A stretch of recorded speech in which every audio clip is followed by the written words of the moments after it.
Əziz və hörmətli müsəlmanlar, insan düşünməlidir ki, bu həyatdadır, nəfəs alır, görür, eşidir, düşünür, amma bir vaxt bunların heç biri yox idi. Sən yox idin, adın yox idi, səsin yox idi, heç bir seçimin yox idi. Sonra sən həyata gətirildin. Allah səni dünyaya gətirdi. Sən bunu istədinmi? Doğulmağına sən qərar verdinmi? Vücudunu, ailəni, gəldiyin zamanı sən seçdinmi? Əlbəttə ki, xeyr. Ona görə Allah buyurur ki, Əfəhəsibtum ənəmə xalaqnəkum əbəsən.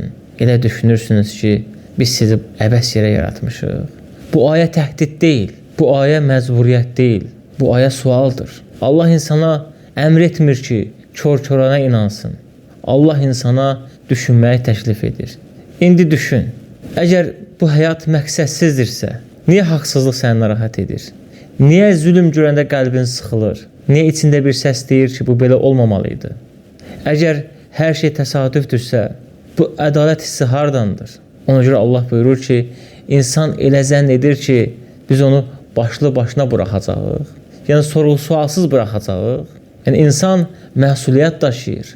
İnsan bu dünyaya boşu-boşuna gəlməyib. İnsan mükəlləfdir. Allah insanı mükəlləf edib. Ona görə, ey insan, düşün, sən bu dünyaya əbəs yerə gəlməmisən.